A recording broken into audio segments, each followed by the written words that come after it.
NDTV के Madhya Pradesh Chhattisgarh channel में आपका स्वागत है। मैं हूं मनोरंजन भारती। आज मध्य प्रदेश की 8 सीटों पर वोटिंग जारी है। शाम के 5 बज चुके हैं और अब मतदान के लिए 1 घंटे का ही वक्त रह गया है। शाम 6 बजते ही सभी सीटों पर मतदान खत्म हो जाएगा। हालांकि जो भी मतदाता 6 बजे के पहले पोलिंग बूथ परिसर में दाखिल हो जाएंगे उन्हें मतदान करने दिया जाएगा। तो अब मतदान में कह सकते हैं आप कम समय है।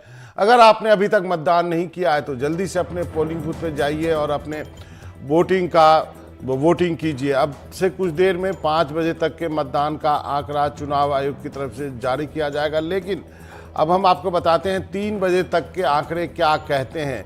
एमपी की 8 सीटों पर 3 बजे तक कुल 59.63% यानी आप कह सकते हैं 60% मतदान हुआ है। अब सीट वार यदि हम इन आंकड़ों को आपको दिखा दें तो खरगोन में 63.84%, देवास में 63.08%, रतलाम में 62.78%, मंदसौर में 61.58%, उज्जैन में 60.83%, धार में 60.18%, खंडवा में 59.87% और इंदौर में 40.04%। मतदान सबसे कम उज्जैन इंदौर में इसलिए हो रहा 48.04 क्योंकि यहाँ पर आपको मालूम है कि कैंडिडेट जो है वो एक उन्होंने पलटी मार दी थी। यहाँ पर आप देख सकते हैं ये कुछ खूबसूरत तस्वीरें महिलाएं जो है सज धज कर आई हैं।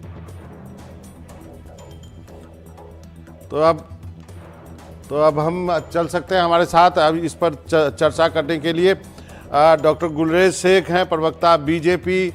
कांग्रेस के प्रवक्ता भी जुड़ेंगे। गिरजा शंकर जी वरिष्ठ पत्रकार हमारे साथ हैं, रत्नाकर त्रिपाठी भी हमारे साथ हैं और अनुराग भी हमारे साथ जरूर होंगे ही। अनुराग, तो सबसे पहले गुलरेज साहब आपसे ही जानना चाहता हूं इन 8 सीटों का क्या है आपका आकलन।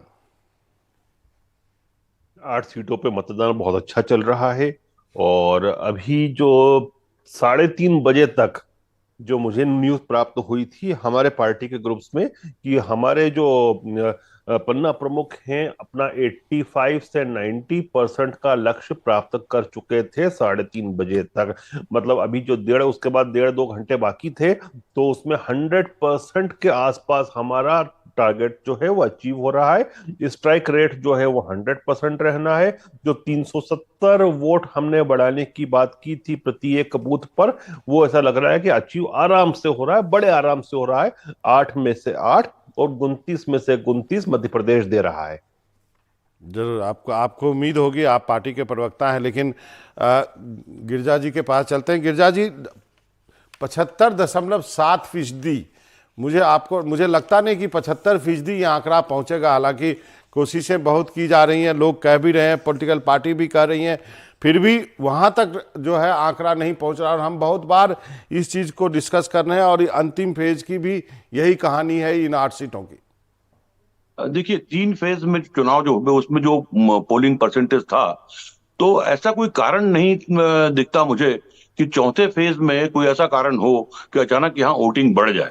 जो तीन फेज का जो ट्रेंड रहा है, लगभग वही ट्रेंड चौथे फेज में भी रहेगा। और 3 फेज का यदि अब एग्रीगेट देखें तो 2019 के चुनाव के मुकाबले लगभग 5% वोट कम हुए। अब आज यदि मान लीजिए 1-2% वोट अधिक हो भी जाते हैं तो बहुत अंतर नहीं पड़ेगा। 2019 के मुकाबले में इस बार ओवरऑल वोटिंग जो है वो कम नजर आती है। रत्नाकर जी, आप क्या कहेंगे? तमाम कोशिशों के बावजूद 75% का आंकड़ा तो नहीं आ रहा है। कहाँ 75%? हम अभी देखें तो मैक्सिमम जो है सबसे अधिक जो है वो 63.84% है। ये कितना बढ़ के जाएगा? बाकी जगह तो अब इंदौर सबको और नीचे ही करके ला रहा है। खंडवा में भी 60% भी नहीं हुआ है अभी तक 3 बजे तक। जी देखिए, मध्य प्रदेश के सिनेरियो के संदर्भ में बात करें तो मैं भी इस बात में कोई ऐसा यकीन नहीं कर पा रहा हूं कि एकदम से कुछ ऐसा होगा जो 2019 के मुकाबले हम आगे निकल जाएंगे या 75% तक पहुंच जाएंगे। और उसकी एक वजह ये भी है, आपने कहा कि कोशिशें की गई और निश्चित रूप से दावा भी किया जा रहा है, जो अभी हम भाजपा के प्रतिनिधि को सुन रहे थे। लेकिन इस चुनाव में जो एक चीज़ मुझे नज़र आई वो ये रही कि भाजपा हमेशा से ही पोलिंग बूथ पर बहुत सक्रिय रही है, वहाँ के नेटवर्किंग को लेकर उसकी हमेशा बहुत सक्रियता रहती है कि अधिक से अधिक वोट किस तरीके से वहाँ डाले जा सकें। लेकिन इस चुनाव में भाजपा ने निश्चित रूप से कोशिश की होगी, मगर इससे ज़्यादा उसकी कोशिश मतदाता को घर से बाहर निकालने से ज़्यादा उसकी कोशिश कांग्रेस को, लोगों को घर से बाहर, पार्टी से बाहर निकालने में रही।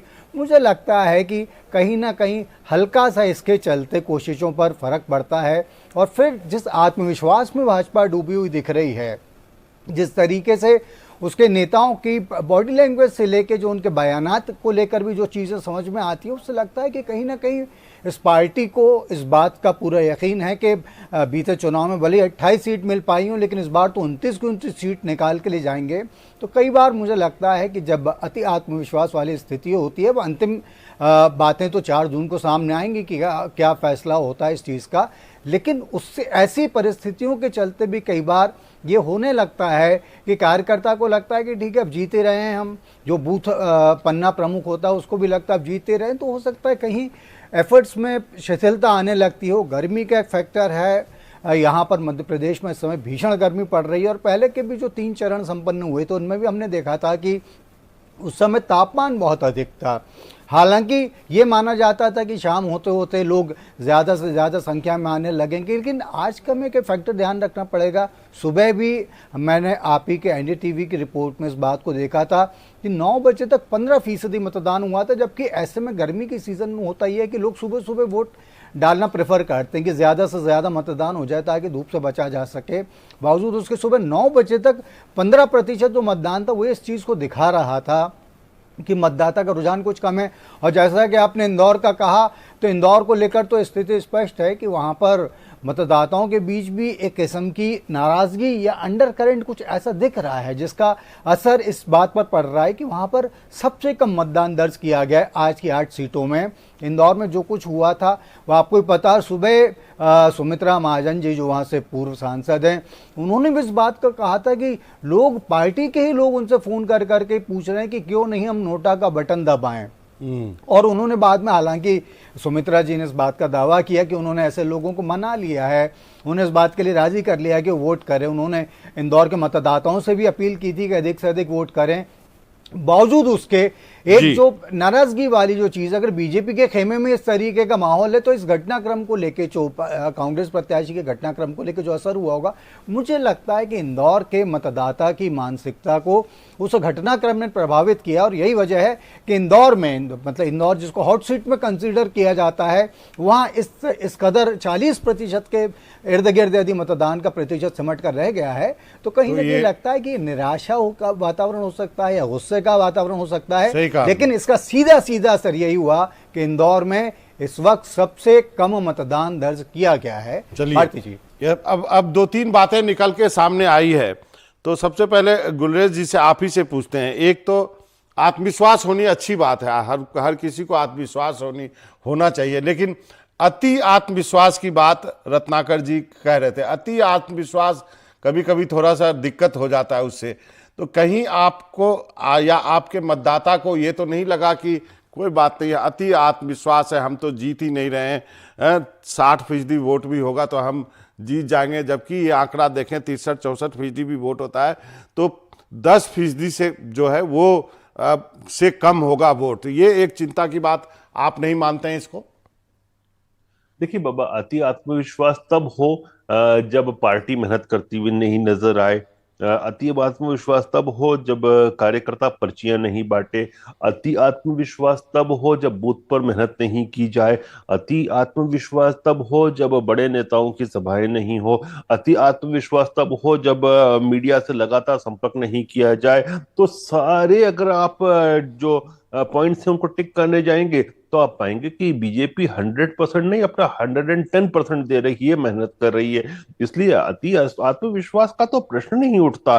लेकिन जो मतदान प्रतिशत कम हुआ उसका एक कारण है, कांग्रेस मर चुकी है मध्य प्रदेश में, और इनका कार्यकर्ता, इनका जो वोटर है उसको निकाल नहीं रहा है, और इनका वोटर भी है वो समझता है इस चीज को कि कुछ भी कर ले, कांग्रेस पार्टी तो है नहीं, इसको जीतना भी नहीं है, तो वो भी बाहर निकलने में इच्छुक नहीं है। तो कुल मिलाकर कांग्रेस की जो अक्षमता है, वही कारण है कि मत प्रतिशत कम हुआ है। मैं तो वापस से आपके सामने रिपीट कर रहा हूं कि मेरे पन्ना प्रमुखों की जो रिपोर्ट आ रही है उसमें हम अपना 100% टारगेट अचीव कर रहे हैं, और पिछले 3 फेजेस में भी यही हुआ था। तो जी जो हमको मत लेना था, जो हमको प्रति बूथ अपना 370 से ज्यादा बढ़ाना था, वो तो हमने अचीव कर लिया है। जरूर। गिरजा शंकर जी अति आत्मविश्वास की बात कर रहे हैं, और उनका कहना है कि शेख साहब का कहना है कि नहीं, हम तो हैं भाई, हमारे पास है आत्मविश्वास। आप क्या क्या मानेंगे? यदि इतना ही आत्मविश्वास है तो फिर भी लोग नहीं निकलते हैं। और एक अच्छी चीज़ जो है रत्नाकर त्रिपाठी जी ने कही, इंदौर की बात की, इंदौर के लोगों की क्या मनस्थिति होगी आज के दिन जब उनके पास कोई कैंडिडेट ही नहीं है, जिस पर उन्होंने कैंडिडेट भाग गया। बहुत सारे लोग, यदि नोटा भी आते हैं सिग्निफिकेंट अमाउंट में, यदि ये नोटा सेकंड होता है, होगा ही, वो भी अपने आप में तो लोगों ने एक्सप्रेस किया है ना, इतना यदि नोटा पर वोट पड़े तो। देखिए, जहां तक वोटिंग कम होने का सवाल है, तो उसमें ये कहना बहुत मुश्किल है कि किस पार्टी को वोट इसमें के पूरे वोट पड़े हैं और किस पार्टी के वोट नहीं पड़े हैं।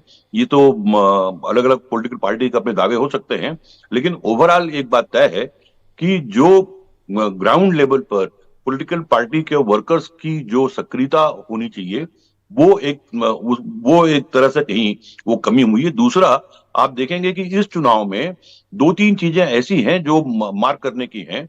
बड़े नेताओं की आम सभाएं और रैली या रोड शो वो तो काफी हो रहे हैं, लेकिन जो हर चुनाव में जो होता है, डोर टू डोर कैंपेन, मतदाताओं को सीधा संपर्क करने का जो अभियान होता है, वो इस चुनाव में कहीं देखने को नहीं मिला है। वो एक बड़ा कारण मुझे लगता है कि लोगों में जो थोड़ी उदासीनता मतदाताओं में भी है, तो एक कारण वो भी है। बहुत सारे छोटे छोटे छोटे और भी बहुत से कारण हैं, जिसमें चुनाव आयोग की जो जागरूकता अभियान है, वो भी मुझे लगता है कि कर्मकांड जैसा हो गया है। उसका कोई बहुत रिजल्ट उसका सामने आ रहा हो ऐसा नहीं है। मेरा ये मानना है कि चुनाव आयोग को जागरूकता अभियान चलाने के बजाय जो मतदाताओं को फैसिलिटेट करने में ज्यादा सक्रियता दिखानी चाहिए। जहां तक सवाल इंदौर का है, तो यदि एक बड़ी नेशनल पार्टी का यदि कैंडिडेट में चुनाव मैदान में ही न हो, तो जाहिर है कि उस पार्टी के कमिटेड वोटर्स हैं या उस पार्टी को वोट देने वाले लोग हैं, उनके सामने एक दुविधा की स्थिति तो बन गई। तो वो किसको वोट दें? उनका प्रत्याशी ही नहीं है। नोटा में वो देना चाहेंगे या नहीं देना चाहेंगे, या वोट ही नहीं देना चाहेंगे। कुछ इस तरह की स्थितियों के कारण ये स्थिति बनी है कि वहां वोटिंग परसेंटेज कम है। जी नोटा नंबर 2 होगा या नहीं होगा, या नोटा में कितने वोट पड़ेंगे, ये तो 4 तारीख को मालूम पड़ेगा। लेकिन नोटा में वोट देने का अभियान जो जी कांग्रेस ने चलाया है, वो कोई पॉजिटिव अभियान नहीं है। जरूर। बेहतर ये होता कि वो अपने मतदाताओं को इस बात के लिए स्वतंत्र कर देते कि आप अपने मत के लिहाज से, अपने लिहाज से आप किसी दूसरे कैंडिडेट को वोट दें।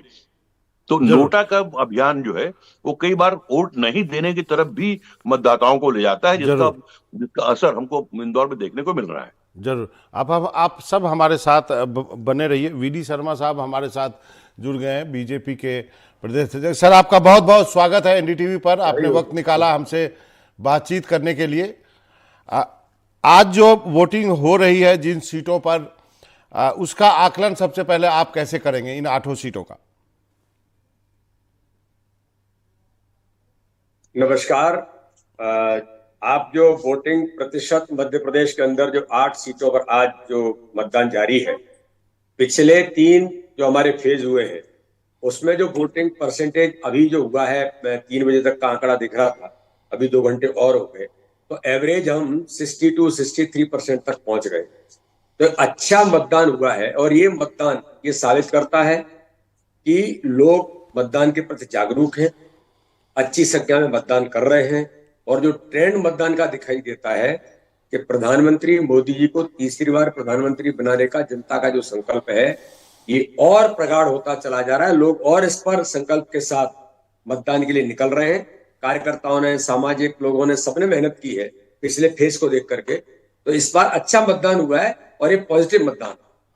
लेकिन कितना अच्छा भी मान लें आंकड़े, यदि अभी 2 घंटे के आने हैं, लेकिन 75% तक तो नहीं जाने वाले। 75.5% जो मतदान 2019 में था उससे 5-7% कम ही हो रहा है। फिर भी यदि इसको और भी इसमें ऐड कर देते 2019 के जो हमारा मत प्रतिशत था लगभग 75% कुछ था 2019 में। 75.7%, 75.5। कुछ सीटों पर हो सकता है ज्यादा भी जाएगा, लेकिन उसके आसपास हम पहुंचेंगे। तो इस बार सारे लोगों के प्रयास, मुझे लगता है कि ये जो कदम उठाए हैं उसका परिणाम है कि मतदान अच्छा हो रहा है। बाकी तुलना में देखेंगे तब। एक बात मैं जरूर कहना चाहता हूं कि मतदान प्रतिशत के कम होने के कुछ जगह पर मल्टी रीजन्स हो सकते हैं, लेकिन एक बड़ा कारण है, मैंने भी लोकसभा का चुनाव, मेरा कॉन्टेस्ट हो गया है जी, मैंने देखा है कि कांग्रेस का कार्यकर्ता, प्रो कांग्रेस वर्कर अपने नेतृत्व से घोर निराशा के वातावरण में वोट नहीं डाल रहा। मेरे खिलाफ जो पिछली बार 19 में चुनाव लड़ी थी, प्रत्याशी वोट नहीं डाली कांग्रेस की। तो ये एक जगह नहीं, पूरा हाल है। फिर भी भारतीय जनता पार्टी का कार्यकर्ता या देश और समाज के बारे में सोचने वाले जो लोग हैं, वो लगातार मतदान के प्रति लोगों को प्रेरित भी कर रहे हैं, मतदान करने लोग पहुंच भी रहे हैं। तो इसलिए मैं कहता हूं, अभी मैंने मध्य प्रदेश के अंदर ये कहा है कि मध्य प्रदेश में आज तक का वोट शेयर, सर्वाधिक vote share Bharatiya Janata party का इस बार आएगा। जो पिछली बार हमें एवरेज 58 मिला था, इस बार हम 68% के ऊपर लगभग जाएंगे। लेकिन 68% तो मतलब ओवरऑल वोटिंग यदि नहीं बढ़ेगा तो मार्जिन कहां से बढ़ेगा सर? ये तो सिंपल सा अर्थमेटिक्स है। शेयर की बात मैं कर रहा हूं। जो बीजेपी को ओवरऑल जो वोट टर्नआउट है उसमें से 68%, जो हम 10% वोट शेयर बढ़ाने का हमने जो टारगेट दिया है, उसको मुझे लगता है कि हम छुएंगे। हमने विधानसभा में 8% बढ़ाया था, तो इसलिए इस बार भी हम इस दिशा में, हमारा प्रयास है कि ये हम इसको छुए और ये हम लक्ष्य को पूरा करेंगे। तो ये जो बातें आप कह रहे हैं, इसके पीछे क्या है, तथ्य क्या है? क्या आपकी बात हुई है, आपके जो पन्ना प्रमुख होते हैं उनसे बात हुई है? इसका आधार क्या है? ये जो आप दावा कर रहे हैं, ये बिल्कुल आप ठीक कह रहे हैं कि हमने भारतीय जनता पार्टी का जो संगठन का तंत्र है, जो मजबूती के साथ काम करता है। सुबह आपने देखा होगा कि हमारे कार्यकर्ता 10-10 लोगों को सुबह 5 बजे से फोन करके सबको उठा करके 12 बजे तक मतदान अपना पूरा करना है, परिवार का, अपने कार्यकर्ताओं का। तो ये हमारा जो टेक्निकल पूरा एक सेटअप है, इस सेटअप में जब हम बात करते हैं तो वो हमें बताता है। जैसे मैंने अपनी लोकसभा का फीडबैक लिया हर बूथ से, 22,093 बूथों से लिया, तो कार्यकर्ता का ऐसा मानना है कि हमको 75 से 76, 78 तक हम जाएंगे, जो हमारा वोट शेयर होगा। इसी प्रकार से हम हर जगह पर टेक्निकली इन सारी चीजों को करते हैं। उसके आधार पर ही मैं कह रहा हूं कि आज तक के इतिहास का सर्वाधिक vote share Bharatiya Janata party को मिलेगा, जो इस बार के चुनाव में मोदी जी का नेतृत्व है। क्योंकि देखिए, जनता मोदी जी को वोट करना चाहती है, मोदी जी को तीसरी बार प्रधानमंत्री देखना चाहती है। विकास और गरीब कल्याण आज पूरे भारत के अंदर, मध्य प्रदेश के अंदर, गांव-गांव के अंदर ये जो हुआ है, तो विकास और गरीब कल्याण के काम जो हुए हैं, हर गरीब के जीवन में खुशी लाने का काम मोदी जी ने किया है। ये हमारी ताकत है। छिंदवाड़ा जैसी जगह पर 14 लाख आयुष्मान कार्ड धारी, जो 5 लाख रुपए फ्री में इलाज कराने का अधिकार देता है, ये हमारी ताकत है। तो ये तो शर्मा सर, ये तो 4 तारीख को मालूम चलेगा। लेकिन मेरा एक सवाल इंदौर को लेकर के है। इंदौर में जो कुछ हुआ उसको आप कैसे एक्सप्लेन करेंगे? क्या ये लोकतंत्र के लिए ठीक है? ये लोकतंत्र के साथ धोखा किया है। लेकिन मैं आपसे बोलना चाहता हूं, ये धोखा करने वाला कौन है? कांग्रेस का प्रत्याशी। कांग्रेस का प्रत्याशी कौन है? कांग्रेस के प्रदेश के अध्यक्ष जीतू पटवारी के सबसे क्लोज बस। अब ये धोखा जनता के साथ, इंदौर के साथ, कांग्रेस के साथ किसने दिया है? कांग्रेस के ही आपके कार्यकर्ता ने दिया। तो इसलिए जिम्मेदार कौन है? जिम्मेदार तो कांग्रेस है ना। तो लोकतंत्र को धोखा देने का काम कांग्रेस कर रही है। आपका सिक्का खोटा निकल रहा है और आप जनता को नोटा डालने की बात करते हैं। नहीं, ये तो अच्छी बात है कि सिक्का खोटा है तो नोटा ना दबाए। लेकिन उनका तो ये कहना है कि आपने प्रलोभन दिए होते, आप डराते धमकाते हैं, इससे ऐसा हो रहा है। मैं आपको एक बात कहना चाहता हूं, कि कांग्रेस के प्रत्याशी ने प्रेस कॉन्फ्रेंस करके कहा मैं स्वयं अपने मन से, स्वयं की इच्छा से अपना फॉर्म विड्रॉवल कर रहा हूं। आज मुझे लगता है कि देश मोदी जी के साथ जा रहा है, तो मैं भी जाना चाहता हूं। अब हमारे दरवाजे पर कोई आएगा तो हम पानी तो पिलाएंगे उसको, तो घर से भगा देंगे। ये तो कांग्रेस को अपना घर देखना चाहिए। मेरे लोकसभा में इंडी गठबंधन को सीट गई, पहले एक प्रत्याशी आया, वो बदल दिया, फिर दूसरा प्रत्याशी आया, फॉर्म भरने में जो गुड़ाबाग हुआ, और उसके बाद जब वो कहते हैं, आरोप लगाते हैं, तो कोर्ट के अंदर हम जाएंगे नहीं। तो मजाक नहीं है ना, लोकतंत्र है, लोकतंत्र में जनता भी कुछ जानती है। अब पुरी की प्रत्याशी ने फॉर्म विड्रॉवल कर दिया, क्या लेना बीजेपी का? नहीं, लेकिन तो भाई ये तो आपका अपना घर है, आपको देखना चाहिए। भारतीय जनता पार्टी न किसी पर दबाव डालती है, न किसी के यहाँ जाती है। हम अपना काम करते हैं। हम तो दिलेरी से चुनाव जीते, लड़ने में हमें विश्वास है। नहीं तो एक चीज तो इंदौर जैसे महानगर में जब हम पिछली बार सर्वाधिक मतों से मध्य प्रदेश के अंदर इंदौर हम जीते थे, तो इस बार हम क्यों नहीं जीतते? हम और ज्यादा मतों से जीतते। चलिए, नहीं, लेकिन वो तो ये स्वयं आपका प्रत्याशी मैदान छोड़ के भाग रहा है। ये कांग्रेस ने अपनी समीक्षा करनी चाहिए। आपके दावे के आपके आधार होंगे, लेकिन मेरा एक अंतिम का सवाल है कि लोग कहते हैं कि जितने कांग्रेसियों को लेने के लिए आपने कवायद की, बीजेपी ने की, भाई कांग्रेस छोड़ के बीजेपी में आ जाओ, उतनी कोशिश करते तो ये वोटिंग परसेंटेज 75 के पार चला जाता। नहीं, इसके बारे में मैं आपको बताना चाहता हूं। भारतीय जनता पार्टी ने कैंपेन लिया है ज्वाइनिंग का। कांग्रेस के कार्यकर्ताओं को ज्वाइनिंग के लिए नहीं कहा। आज ज्वाइनिंग एक दिन में, वन डे ज्वाइनिंग का हमारा अभियान था 6 अप्रैल स्थापना दिवस को। 2,84,000 लोग ज्वाइनिंग किए एक दिन के अंदर, वन डे। 4.5-5 लाख लोगों ने वैसे ज्वाइन किया। उसमें सामाजिक कार्यकर्ता भी है, उसमें खिलाड़ी भी है, उसमें डॉक्टर भी है, उसमें आर्टिस्ट भी है। समाज के विभिन्न वर्गों के लोगों ने भाजपा ज्वाइन की, तो हमारा कैंपेन था। अब उसमें कांग्रेस के लोगों को लगता है, बूथ स्तर पर काम करने वालों को, मंडल पर काम करने वाले लोगों को, भाई कांग्रेस अप्रासंगिक हो रही है, उनके नेतृत्व पर घोर निराशा है, उनको लगता है कि हम भाजपा में जाना चाहते हैं। चलिए, तो ऐसे लोगों का स्वागत है। हमने किसी को न दबाव डाला, न प्रलोभन दिया। हमने अपना काम किया है, हमने अपने संगठन का काम किया है। हम ज्वाइनिंग का अभियान है हमारा। अब उस अभियान में कोई लोग आना चाहते हैं और भारतीय जनता पार्टी में आकर के पद्धति में, नीति में, नेतृत्व में विश्वास करते हैं, तो उनका स्वागत है।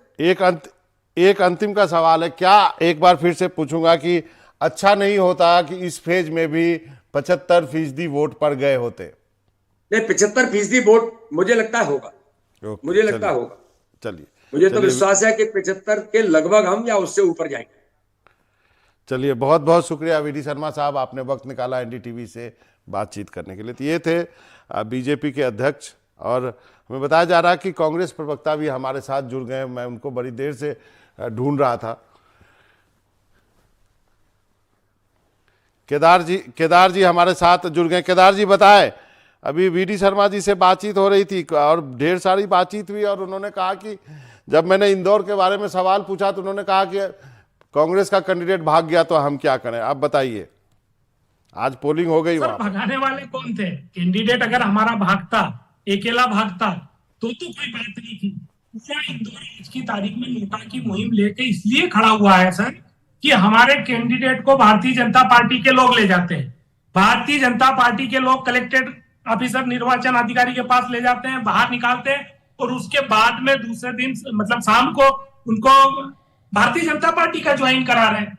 तो ये जो कारनामा है, ये पूरे देश ने देखा सर। यहाँ जितने भी पैनलिस्ट हैं, आप भी हैं, तमाम जो लोग हैं, वो इस जो इस तरह की जो एक्शन भारतीय जनता पार्टी की ली थी, उससे सब शर्मिंदा हुए। मैं नहीं, जो सुमित्रा ताई है, जो 8 बार की सांसद रही है, भारतीय जनता पार्टी की सबसे सीनियर लीडर है, उन्होंने खुद कहा कि लोग कह रहे हैं कि नोटा दबाओ, और वो खुद आश्चर्यचकित थी कि जब भारतीय जनता पार्टी अपने आप को यहाँ मजबूत मान रही है, उस मजबूती के दौर में इस तरह का करके जो पार्टी की रीति नीति सिद्धांत, जो अपने आप में बात करती है, विचारवान है, संगठन वाली है, जमीनी स्तर पर इनका कार्यकर्ता है, पन्ना प्रभारी है, और बड़े मार्जिन से जीतने वाले हैं, आज इनको यहाँ पर बहुत ही नुकसान उठाना पड़ा सर। इंदौर में मैं खुद व्यक्तिगत अपना सर्वे बता रहा हूं, कई जगह मैं भी गया हूं, हर व्यक्ति, व्यापारी इस एक्शन से नाराज है, आम व्यक्ति नाराज है, यहां तक कि जो तो आपका कहना है कि इंदौर में नोटा को ज्यादा वोट मिले होंगे? सर इतिहास रचना से लौटा है। चलिए, इसीलिए आप देखिए भारतीय जनता पार्टी के जो लोग हैं वो परेशान हुए हैं।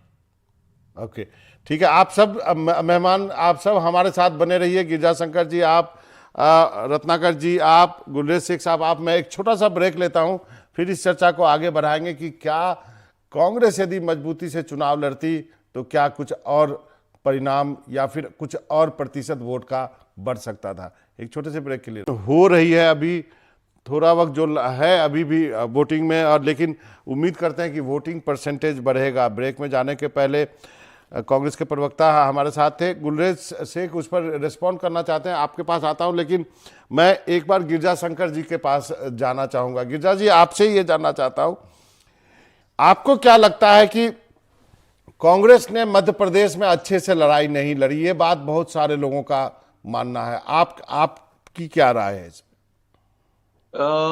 ये कुछ हद तक ये सही हो सकता है, लेकिन आप ये भी देखेंगे कि बहुत से लोग ये मानने वाले भी हैं कि कुछ सीटों पर कांग्रेस बहुत टक्कर में है। दरअसल आप देखेंगे चुनाव कैंपेन को पूरे, तो बीजेपी ने प्रत्याशियों के चयन को बहुत तवज्जो नहीं दिया। उनका जो चुनाव कैंपेन है, बड़े नेताओं की सभाएं हैं, बड़े नेताओं की रैलियां हैं, उस पर बहुत फोकस रहा, और ये माना गया कि जो प्रत्याशी है उसकी जगह पर पार्टी चुनाव लड़ रही है, और पार्टी ने उस लिहाज से कैंपेन भी किया। उसके उलट आप देखें कांग्रेस में, तो कांग्रेस में प्रत्याशियों के दम पर चुनाव लड़ा जा रहा है कांग्रेस का। पार्टी या पार्टी के बड़े नेता चुनाव कैंपेन में उस तरह से आक्रामक या उस तरह से सक्रिय नजर नहीं आए जिस तरह से बीजेपी के जो बड़े नेता हैं उनकी रैलियां हुई। तो जाहिर है कि जो एक बड़े तौर पर जो आक्रामक चुनाव प्रचार जो बीजेपी का था, उसकी तुलना में कांग्रेस जरूर पीछे दिखती है। लेकिन उनके प्रत्याशियों को के आधार पर देखें तो वो चुनाव पूरा प्रत्याशी लड़ रहे थे, संगठन वहां बहुत नहीं था। उसके बावजूद कई सीटों पर ये माना जा रहा है कि वो प्रत्याशी अच्छे हैं और वो टक्कर दे रहे हैं। लेकिन आप देखेंगे कि 14 और 19 का चुनाव परिणाम देखेंगे आप, तो दोनों पार्टियों के चुनाव जो मिले वोट परसेंट है, उसमें इतना बड़ा गैप है, 15 से 25% तक का गैप है। वो गैप बीजेपी को बहुत लाभ पहुंचाता है। यदि इस चुनाव में जो वोटिंग कम हुई है, उसमें एक जो बड़ा कारण मैंने कहा कि जो डोर टू डोर कैंपेन, जो मतदाताओं के साथ में जो उनकी कनेक्ट है, वो कम रहा। लेकिन जो चुनाव में कांग्रेस और बीजेपी दोनों को जो मैदानी स्तर पर, मुझे लगता है कि कांग्रेस शायद इस नाते रहे कि बहुत कुछ करने को नहीं है, और बीजेपी के वर्कर ये मानते रहे कि हम तो जीत ही रहे हैं। तो कहीं ये वर्कर के लेवल पर, जो ग्राउंड लेवल के वर्कर हैं, उनमें दो अलग अलग तरह की मानसिकता ने शायद काम किया होगा, जिसके कारण चुनाव जो वोटिंग है उतना नहीं बढ़ पाया है। जरूर।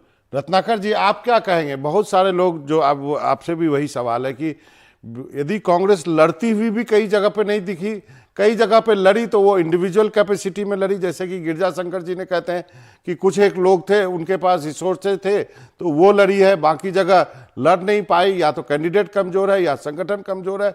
उसका जो मुकाबला बीजेपी से होना चाहिए था, वहां पे वो पिछड़ती दिख गई।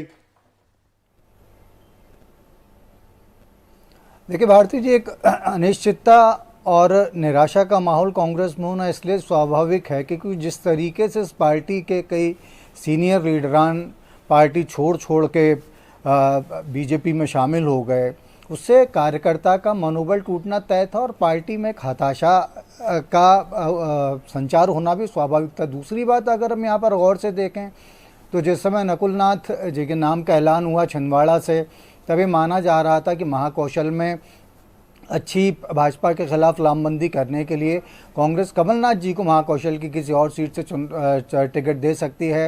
लेकिन कमलनाथ जी ने साफ कह दिया कि वो छिंदवाड़ा के अलावा कहीं और से चुनाव नहीं लड़ेंगे। खंडवा को लेकर ये कहा जा रहा था कि पूर्व प्रदेश अध्यक्ष जो हैं, सांसद भी रह चुके हैं, केंद्रीय मंत्री भी रह चुके हैं, अरुण यादव जी को वहाँ से टिकट दिया जा सकता है, लेकिन उन्होंने अनिच्छा जताई, जिसके चलते फिर वहाँ पर भी उनको अपने दूसरे कैंडिडेट को सामने की तरफ लाना पड़ा। तो एक तरफ जब सीनियर लीडर्स आपकी पार्टी दिग्विजय सिंह पार्टी को छोड़कर चले जा रहे हैं और जी हाँ, दिग्विजय सिंह जी पर पिछले चुनाव में भोपाल से दांव लगाया गया था। कमलनाथ जी ने खुद कहा था कि उन्हें कठिन सीट से चुनाव लड़वाना चाहिए, तो ऐसा इस बार लगा था कि शायद कमलनाथ जी खुद भी किसी कठिन सीट पर, हालांकि महाकौशल का इलाका उनके लिए कठिन नहीं है, लेकिन फिर भी छिंदवाड़ा से हटकर कहीं और से लड़ना थोड़ा सा असुविधा का सबब तो हो सकता था, लेकिन उन्होंने इस चीज़ का भी जोखिम नहीं लिया। तो जैसा कि मैं आपसे कह रहा था कि बड़े लीडर्स पार्टी छोड़ के चले जा रहे हैं, जो बचे हुए जो स्थापित बड़े लीडर्स हैं, जिनके लिए माना जा रहा है कि भाई वो अगर दमखम के साथ लड़ते तो मुकाबला और टफ कर सकते थे, वो भी इस बात के लिए अगर मना कर दे रहे हैं तो कहीं ना कहीं एक निराशा का माहौल बनता है, कहीं ना कहीं किस तरीके का वातावरण बनता है जिससे लगता है कि ये पार्टी उस शिद्दत से, उस ताकत के साथ इस मुकाबले को नहीं लड़ पा रही है जैसा कि वो कर सकती थी। और अगर कांग्रेस ने पूरी और दमखम ताकत दिखाई होती तो निश्चित रूप से मुझे लगता है कि आज जब हम यहाँ बैठे हैं तब हम ये बात कर रहे होते कि किन किन सीटों पर कांटे का मुकाबला है, किन किन सीटों पर भाजपा के सामने स्थिति बहुत ज़्यादा विकट दिख रही है, क्योंकि कांग्रेस पूरी ताकत से वहाँ पर चुनाव लड़ी है। तो कुछ कमी रह गई है कुछ चीज़ों को लेकर, लेकिन मुझे लगता है कि बाकी जो भी होगा वो आने वाला समय बताएगा। लेकिन यहाँ मैं एक बात अलग से जिक्र करना चाहूँगा, हालांकि आपका सवाल कुछ उससे अलग था, लेकिन मैं एक बात कहना चाहूँगा कि भारतीय जनता पार्टी ने निश्चित रूप से पूरी ताकत झोंकी है। भारतीय जनता पार्टी ने अब किस किस फ्रंट पे किस किस तरीके की ताकत झोंकी वो तो सबको नज़र आ ही रहा है। इंदौर में जो कुछ हुआ है, या न्यू ज्वाइनिंग टोली एक बनाकर जो आपने प्रयोग किया है कि हमारे यहाँ ज़्यादा से ज़्यादा लोग आ सके, हालांकि अभी भाजपा के जो प्रवक्ता थे, जो नुमाइंदे थे, इस बात को कह रहे थे कि वकील भी आए हैं और दूसरे पेशे के भी लोग आए, सिर्फ कांग्रेस के लोग उसके यहाँ नहीं आए। तो मैं इस बात से सहमत हूँ, लेकिन अब भाजपा के लिए एक बहुत बड़ी चुनौती इस बात की हो गई है कि जिस हिसाब से उसने अपने यहाँ पर नए लोगों को जोड़ा है, जिस हिसाब से उसने इस बात पर ज़्यादा से ज़्यादा ध्यान दिया है कि कांग्रेस को कैसे डैमेज किया जाए, उसके बाद में 75% मतदान हो पाना तो एक दूसरी चीज़ हो जाती है। लेकिन बीते लोकसभा चुनाव के मुकाबले में यदि बीजेपी जो है 29 में से 28 सीटें ही जीत पाती है तो भी उसके लिए शर्मनाक रहेगा कि उसके इतने सारे प्रयास, इतनी सारी कोशिशें, मतलब कांग्रेस को जिस हिसाब से उसने डैमेज किया उसके बावजूद यदि वो 28 पर ही रह जाती है तो ये उसके लिए इस बात पर कहीं ना कहीं सोचने वाला विषय होगा तो कि इतनी सारी सेंधमारी के बाद भी क्या कमी रह गई, क्या वो मतदाता को कन्विंस नहीं कर पाई, क्या वो गुलरेज शेख है हमारे साथ, रत्नाकर जी गुलरेज शेख है, उन्हीं से पूछे लेते हैं, बहुत देर से इंतजार कर रहे हैं। जी गुलरेज जी बताएं। देखिए बाबा, जहां तक सीटों की बात है, अगर 28 सीटें रह जाती हैं हमारे पास केवल, तो बड़ी दुख की बात होगी, क्योंकि हमने मेहनत बहुत की है और हमको पूरा यकीन है इस बात का कि 29 में से 29 आएंगी। और जितना कि हमारा एनालिसिस है, देखिए मैं 3 चरणों के विषय में आपको लिख के दे सकता हूं, क्योंकि हम लोग बूथ वाइज एनालिसिस करते हैं, और जब बूथ वाइज एनालिसिस करते हैं तो वो 99.9% सही जाता है, क्योंकि जो बूथ का कार्यकर्ता होता है वो जानता है कि किसने किसको वोट दिया, वो स्थानीय कार्यकर्ता होता है हमेशा। तो पिछली 3 फेजेस में हमने 100% ही सीटें जीती हैं। और यदि आप मुझे कल वापस जोड़ोगे अपने प्रोग्राम में तो मैं आज का भी पूरा आप 100% बता दूंगा क्या होने वाला है, क्योंकि हमारा बूथ का गणित जो होता है वो ज्यादा कम कर प्लस माइनस करें तो 500,000 वोट का डिफरेंस आ सकता है, ज्यादा कम करके इससे ज्यादा कभी डिफरेंस नहीं आता, क्योंकि इतना एनालिसिस पन्ना प्रमुख के लेवल से होता है। तो अभी तक तो हमने 100% जीती, और आज की भी मुझे उम्मीद है कि आज भी 8 में से 8 जीत रहे हैं। अनुराग हमारे साथ जुड़ गए। अनुराग, आपको बड़ी देर से मिस कर रहा था, मैं सोचा था कब आएंगे, आखिरकार आप जुड़ गए। तो चलिए आप अपना एनालिसिस बता दीजिए इन 8 सीटों के लिए, और तमाम कोशिशों के बावजूद 75% का आंकड़ा छूता हुआ नहीं दिख रहा है मध्य प्रदेश इस दौर के वोटिंग में भी। बिल्कुल बाबा, लेकिन मैं गुलरेज भाई की बात सुन रहा था और उन्होंने कहा कि 28 सीटें ही जीत पाएंगे, तो मुझे हम लोगों को बड़ी निराशा होगी। तो मुझे अपनी एक कहानी याद आई कि हमारी जो क्लास की टॉपर थी वो बहुत अच्छे नंबर लाती थी, और जब भी हम लोगों को उसको परेशान करना होता था तो कोई भी सवाल अतरंगी सा लेकर हम दो दोस्त आपस में चर्चा करने लगते थे और वो परेशान हो जाती थी, अरे यार ये तो मैंने पढ़ाई नहीं, मैं फेल हो जाऊंगी। तो मुझे लगता है बीजेपी की हालत कुछ ऐसी है कि 99% नंबर लाने के बाद भी उसको लगता है कि 1% नहीं आया तो वो परेशान हो रही है। परेशानी की कोई बात नहीं, लेकिन बहरहाल इस चरण में मुझे जहां तक लग रहा है कि 3 सीटें ऐसी हैं जहां पर कांग्रेस काफ़ी कड़ी टक्कर देने की स्थिति में है। खास करके अगर रतलाम झाबुआ आप देखें तो वहां एक कांग्रेस ने भील यानी कांतिलाल भूरिया जो भील समुदाय से आते हैं उनको खड़ा किया है, और भिलाला को टिकट मिला है बीजेपी की तरफ से, जहां लगभग आप मोटा मोटी समझिए तो 80 और 20 का अनुपात है। और जो बगल के प्रदेश हैं, चाहे राजस्थान हो चाहे गुजरात हो, इन जगहों पर भी जो आबादी है भीलों की वो ज़्यादा है। खरगोन में ज़रूर बारेला समुदाय के ही दोनों लोगों को टिकट दिया है। दरअसल मैं आदिवासी समुदाय की बात इसलिए कर रहा हूँ कि लगभग जो 1 करोड़ 60 लाख वोटर इस चरण के हैं उसमें 50 लाख से ज़्यादा आदिवासी आबादी इन्हीं सीटों में मालवा निमाड़ की रहती है। तो 3 सीटें मुझे ऐसा लग रहा है जहाँ पर कि कांग्रेस कड़ी टक्कर दे रही है। बिल्कुल ये सही है कि जो नोटा को लेकर अपील की है तो कई सारे लोगों ने हमसे कहा ऑफ द रिकॉर्ड कि जो कांग्रेस से जुड़े हुए हैं कि उन्होंने कोशिश की है कि नोटा में ज़्यादा से ज़्यादा बटन जाएं, और ये उनका प्रतीकात्मक विरोध होगा। और इंदौर में जिस तरह से वोटिंग हुई तो लगा नहीं कि जो मतदाता हैं बहुत ज़्यादा उत्साहित होकर अपने घरों से निकले हैं। और अगर पूरे मध्य प्रदेश की बात करें तो अलग अलग क्षेत्र, चाहे वो विंध्य का इलाका हो वहाँ पर भी 2 सीटों पर टक्कर कड़ी है, महाकौशल का इलाका हो वहाँ पर भी कुछ सीटों पर टक्कर कड़ी है, और जो राजगढ़ जैसे इलाके हैं वहां पर भी दिग्विजय सिंह के खड़े होने से टक्कर कड़ी हो गई है। तो जैसा हम पहले भी चर्चा कर चुके हैं बाबा अलग अलग चरणों में भी कि 29-0 करना बीजेपी के लिए एक बहुत मुश्किल लक्ष्य जरूर है, लेकिन जिस तरह से समर्पित भाव से उन्होंने काम किया है ये हम नहीं बता सकते, हम जानते भी नहीं। क्योंकि अगर किसी लोकसभा क्षेत्र में जहां पर 18-19 लाख मतदाता हैं तो मैं ये दावा करूं कि 10 मतदाताओं से बात करके मैंने एक नब्ज पकड़ ली है तो ठीक नहीं होगा। लेकिन ये सही है कि कई ग्रामीण इलाकों में अगर लोग कांग्रेस के पक्ष में ज्यादा बात कर रहे थे तो शहरी इलाकों में बीजेपी की तरफ से, ऐसे में कितने मतदाता निकले, कितनों ने वोट दिया, ये तो फिर 4 जून को ही पता लगेगा। लेकिन बहरहाल एक अच्छा खासा मुकाबला इस बार मध्य प्रदेश में दोनों दलों के बीच में हुआ है, इसको एक तरफा नहीं माना जा सकता, इतना मैं कह सकता हूं। और अनुराग ये भी बता दीजिए, जब तक आपके साथ कनेक्शन है, कि अभी तक जो आंकड़े आए हैं तो 5 बजे तक के आंकड़े जो हैं वो 68% कह रहे हैं, तो ये आंकड़े तो अच्छे माने जाएंगे, 2-3% इसमें जो है बढ़ा है, लेकिन 75% का जो पिछले साल का आंकड़ा है वहाँ तक नहीं पहुँचा है। लेकिन जो है 5 बजे तक पिछले साल के मुकाबले 2-3% ठीक इसको कह सकते हैं। लेकिन अभी भी जो है क्या वोटरों में उदासीनता दिखाई दी आज भी, यदि हम इंदौर की बात छोड़ दें तो उसको माइनस करते हुए बाकी जगह भी? देखिए जैसा अक्सर हुआ है बाबा इस चरण में, जबकि आज तो मौसम भी थोड़ा अनुकूल था, इतना प्रतिकूल नहीं था, इतनी गर्मी नहीं थी। और जो इलाका है मालवा निमाड़ का, यहाँ पर काफ़ी गर्मी पड़ती है, लेकिन मौसम इतना प्रतिकूल नहीं था। और जो शादी ब्याह का सीज़न है वो भी जो पहले 2 चरणों में देखा था जिसकी वजह से लोग कम निकले थे वो भी ख़त्म हो गया था। ऐसे में इसको मान तो सकते हैं कि मतदाता थोड़ा बहुत उदासीन है, इतना ज़्यादा उत्साह नहीं था उसमें घरों के निकलने में।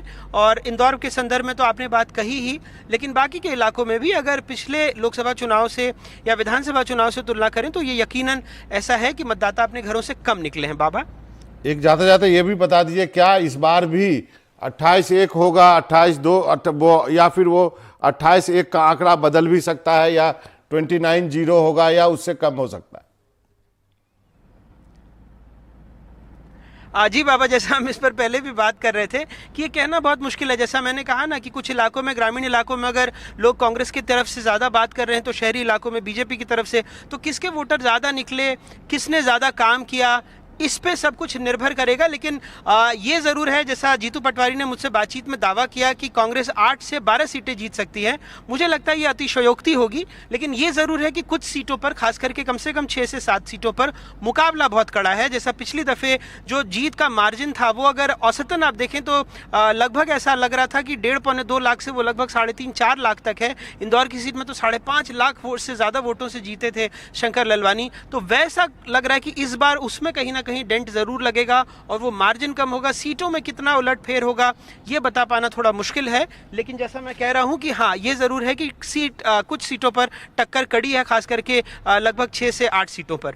चलिए, 6 से 8 सीटों पर टक्कर करी। अब अपने सारे मेहमानों से इसी पर एक लास्ट एक राय ले लेते हैं। केदार जी, आप बताइए, आपका आंकड़ा क्या कहता है? सर, हम लोग 12 से 15 सीट पे आ रहे हैं। बहुत अच्छा मुकाबला हम लोगों का रहा है। देखिए, इस बार जो हमारी अपील थी वो बहुत ही ग्रास रूट लेवल तक पहुंची है। जो हमारा एमएसपी का जो गारंटी है, हमारा एमएसपी का जो कानून बनाने की बात हमने कही है, महिलाओं को 1 लाख रुपए देने की बात कही है, 30 लाख युवाओं की नौकरी भरने की, और सबसे बड़ी जो अपील किया है सर, जो किसानों का जीएसटी से बाहर करना, उनके इनपुट्स को, वो एक बड़ा है। कर्ज माफी का एक आयोग बनाना, उसके बाद में प्रधानमंत्री फसल बीमा योजना को में सुधार और टाइम लिमिट के अंदर उनका डिसबर्समेंट करना है। और आदिवासियों में sir non timber forest product जो मोगा, गुल्ली, अचार जितने भी हैं, उनका एमएसपी तय करने का जो बात हुआ, इसने हमको बहुत मजबूती दी और हम पूरी तरफ से आश्वस्त हैं कि इस बार हम अच्छा कर रहे हैं। चलिए देखते हैं केदार जी। शेख साहब, 29/29। बिल्कुल बाबा, आज के फेज में 8/8 और 29 आउट ऑफ 29 मध्य प्रदेश में, और 370 से ज्यादा पूरे देश भर में अकेली बीजेपी को। चलिए, तो फिर 4 तारीख को फिर मिलूंगा, तो आप रहिएगा उस दिन भी, और मेरे साथ ये 2 गवाह भी रहेंगे, गिरजा जी भी रहेंगे और रत्नाकर जी भी रहेंगे। गिरजा जी, आपका आकलन क्या है? आज अंतिम फेज हो गया, मध्य प्रदेश में सभी सीटों पर हो गया। आप यदि कोई प्रेडिक्शन देना चाहते हैं तो, यदि आप देना चाहते हैं तो। मुझे लगता है कि ओवरऑल जो 4 चरणों में जो हुआ है या जो हो रहा है, वो मेरे ख्याल से 5-1% पिछले चुनाव की तुलना में कम वोटिंग होगी। कम वोटिंग का नुकसान कांग्रेस को कितना होगा, बीजेपी को कितना होगा, बहुत स्पष्ट तौर पर नहीं कहा जा सकता। लेकिन यदि जो सीटों का आकलन आप जो कह रहे हैं, मुझे लगता है कि जो 29 में से 5-6 सीटें ऐसी हैं जिसमें 14 और 19 दोनों में बीजेपी और कांग्रेस का जो वोट शेयर का अंतर है वो लगभग 3 से 6% के बीच में है। इन 5-6 सीटों में कोई तब्दीली यदि होती है तो यही एक खतरा है बीजेपी के लिए। बाकी बीजेपी की बाकी सीटों पर जहां 15 से 25-30% का डिफरेंस वहां पर वोट शेयर में है कांग्रेस और बीजेपी का, वहां मुझे लगता नहीं है कि कोई बहुत बदलाव होगा। जो 4-5 सीटें ऐसी हैं, धार है, शहडोल है, रतलाम, झाबुआ है, जहां पर कांग्रेस और बीजेपी के वोट का अंतर, बीजेपी की जीत का जो अंतर है वो लगभग 5% के आसपास रहा है। तो ये जो नेरो जो वोट का अंतर है वो यदि कहीं प्रभावित हुआ तो हो सकता है कि कुछ सीटों में आपको चुनाव परिणाम बदलाव दिखे। रत्नाकर जी, आप लास्ट वर्ड। बात तो बाकी जैसा गिरजा शंकर जी ने कहा है, मैं उस बात से पूरी तरीके से सहमत हूं, क्योंकि ये शुरू से एक परिदृश्य दिख रहा था। कांग्रेस ने जिस हिसाब से कैंडिडेट पर फोकस किया था उसके हिसाब से हमें निश्चित रूप से कह सकते हैं कि 4 से 5 सीटों पर आपको कुछ बदलाव दिख सकता है। और जैसा कि मैंने कुछ देर पहले कहा था, मैं फिर उस बात को दोहराना चाहूँगा कि बात सिर्फ ये नहीं है कि बीजेपी कितनी सीटें जीत जाएगी, बात यह है कि जिस तरीके से आक्रामक अंदाज में बीजेपी चुनाव में आगे बढ़ी, जिस तरीके से उसने मतदाताओं को जोड़ने के साथ साथ कांग्रेस को तोड़ने पर भी पूरा फोकस किया, जिस तरीके से एक बार फिर ये कोशिश की गई कि गुज़िश्ता जो चुनाव था, 2019 का जो चुनाव था, उसी की तरीके से मोदी लहर के पर सवार होके आगे पूरी ताकत के साथ बढ़ा जा सके, उस सब के बाद यदि बीजेपी, मैं फिर कहना चाहूँगा नतीजा क्या होगा फाइनल ये 4 तारीख को ही पता चलेगा, लेकिन इस सब के बावजूद अगर बीजेपी एक बार फिर 28 सीटों पर ही रह जाती है तो भी उस पार्टी के लिए सोचने की बात होगी कि उसके प्रयासों में, उसकी आक्रामकता में, उसके आत्मविश्वास में क्या कोई चूक हो गई, क्या मतदाताओं को कन्विंस करने में असफल रही। और अगर 28 सीट से कम आती हैं बीजेपी की तो फिर निश्चित रूप से पार्टी के लिए शोध का विषय होना चाहिए उसके बाद। चलिए। जब इतना सब कुछ कर लिया तब भी इस तरीके की स्थिति क्यों बनी? कांग्रेस के पास कांग्रेस खोने के लिए कुछ खास नहीं है, वो नहीं, जितना जी। जीतेगी उतनी वो गेन करेगी। वो जिन भी सीटों पर, राजगढ़ सीट ले लें, रतलाम सीट ले लें, हम इसी तरीके की जो कंडीशन और भी कुछ जगहों पर दिख रही, तो वो पार्टी तो प्लस वाली स्थिति में रहेगी। लेकिन बीजेपी को पोलिंग परसेंटेज कम होने से लेकर बीते चुनाव के मुकाबले में एक एक सीट पर, किसी भी सीट पर अगर उसका मत प्रतिशत कम होता है तो उस पार्टी को सोचना पड़ेगा कि इतना सब कुछ करके भी अगर ये रहा तो उसकी वजह क्या रही, कहां चूक हो गई थी। जी बाबा, सही कहा आप लोगों ने, महानुभाव, आप बहुत मजा आया। ऐसा है ना, आईपीएल का टाइम चल रहा है और नीचे की टीम जो है किसी किसी दिन ऊपर वाली टीम को मार देती है, और मालूम चला कि पूरा खेल बिगड़ गया और 60-70 मैच हो गए, अभी तक 3 जो है 4 फाइनलिस्ट मिले नहीं है। जी क्या कह रहे हैं गुलरेज भाई, बस बोलिए,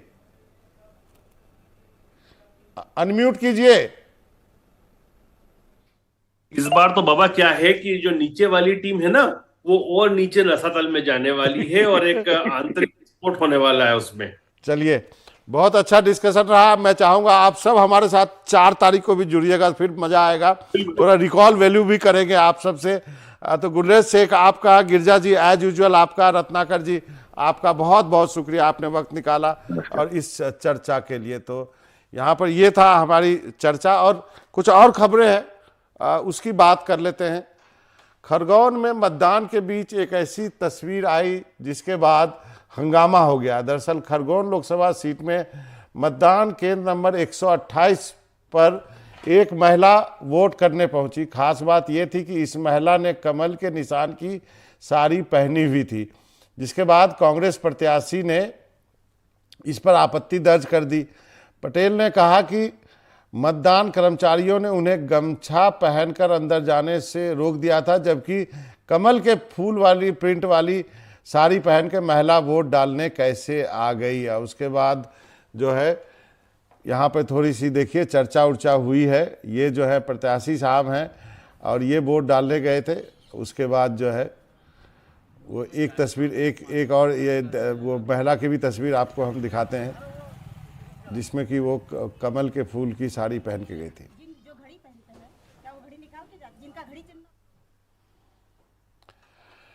एमपी में चौथे और अंतिम चरण के चुनाव के लिए जितना उत्साह युवाओं में नजर आया, उतना ही उत्साह सीनियर सिटीजन में भी दिखा। इंदौर के एक बूथ में अपना वोट डालने पहुंचे वरिष्ठ नागरिक से बात की हमारे रेजिडेंट एडिटर अनुराग द्वारी ने। कई मतदाता ऐसे हैं जो घरों से निकले नहीं। चुनाव आयोग का भी साफ तौर पर जोर रहा है और इसके लिए कई तरह की चीज़ें, जैसे भोपाल में हमने देखा कि लकी ड्रॉ कराया गया और कई जगहों पर चुनाव आयोग ने और कई इंतजाम किए हैं। लेकिन ऐसे बुजुर्ग मतदाता जो अपने घरों से न सिर्फ निकलते हैं बल्कि अपने मताधिकार का इस्तेमाल करते हैं, वो एक प्रेरणा है। सर, आपका नाम?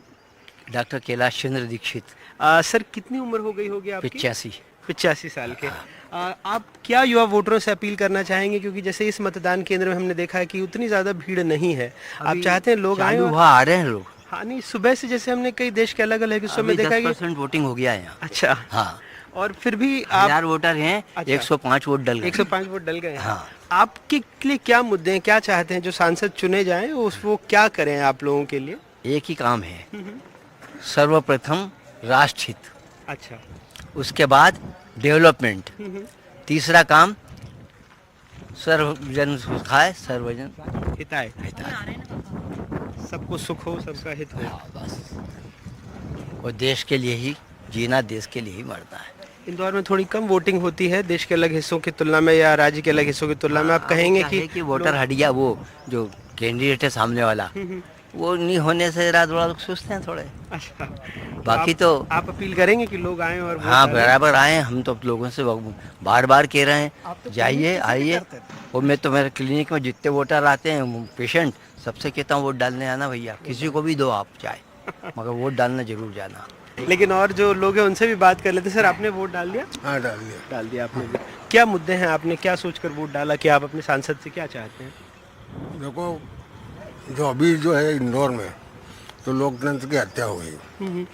डरा धमका के किसी को बिठाना, ये गलत तरीका है। गलत तरीका है। आज वोट डालने कोई नहीं आ रही है, ये मेरी विचार।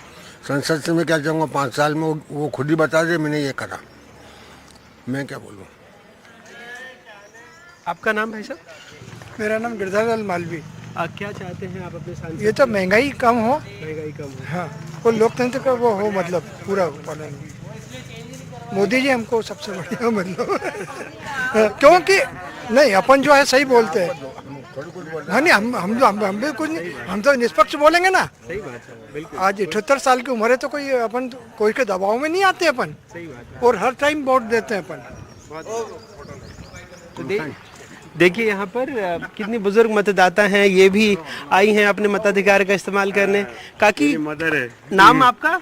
रंजना ओझा। रंजना ओझा जी, कितनी उम्र है आपकी? 84। देखिए 84 साल के 85 साल के लोग मतदान करने आ रहे हैं, दिक्कत है, अपने बच्चों के साथ आ रहे हैं। हर बार वोट डालती हैं? जी हाँ, हर बार आती हैं और खुद आई है, बोला मैं चलूंगी मुझे किसी की जरूरत नहीं, बुलाइए मत किसको, इतना जोश और उत्साह है काकी क्या मुद्दे हैं आपके लिए, क्या सोच के वोट देंगी? अभी थोड़ा सा लेकिन चलिए जोश है कम से कम। आप बिल्कुल बहुत बड़ी बात है। आप जाइए तो देखिए इस तरह से 85 साल के 84 साल के लोग आ रहे हैं अपने मताधिकार का इस्तेमाल करने। तो इंदौर के जो लोग अपने घरों से नहीं निकले हैं, आए लोकतंत्र के इस महापर्व में अपनी शिरकत करें। इंदौर से अपने कैमरा साथी रिजवान खान के साथ अनुराग द्वारी, NDTV। लोकसभा चुनाव के चौथे चरण में खंडवा में एक अच्छी तस्वीर सामने आई। एक तरफ कुछ लोग वोट करने के लिए घरों से बाहर नहीं निकल रहे थे, तो कनाडा से एक NRI दंपति लंबा सफ़र तय करके वोट डालने खंडवा पहुंचा। इतना ही नहीं, दंपति ने मुंबई में रह रहे अपने बेटे बहू को भी बुरहानपुर आकर अपना पहला वोट डालने के लिए प्रेरित किया। उन्होंने उम्मीद जताई कि उनका चुनाव हुआ प्रत्याशी खंडवा का विकास करेगा और केंद्र में एक मजबूत सरकार होगी। 3 माह पूर्व कनाडा गया था और कलेक्टर महोदय की बार बार अपील और उनसे प्रभावित होकर मैंने मेरे बच्चे को बोला मुझे लोकतंत्र को मजबूत करना है, मुझे अब इंडिया जाना है। मैं वोट डालने इंडिया आया, इसमें पूरे परिवार के साथ आया। और मेरे छोटे बेटा बेटी बहू मुंबई में थे, ये भी वोट डालने स्पेशली आए हैं। MP में चौथे चरण के चुनाव के लिए अब वोटिंग के लिए बहुत कम ही वक्त बचा है। बड़वानी में भी मतदाता अपने मताधिकार का इस्तेमाल कर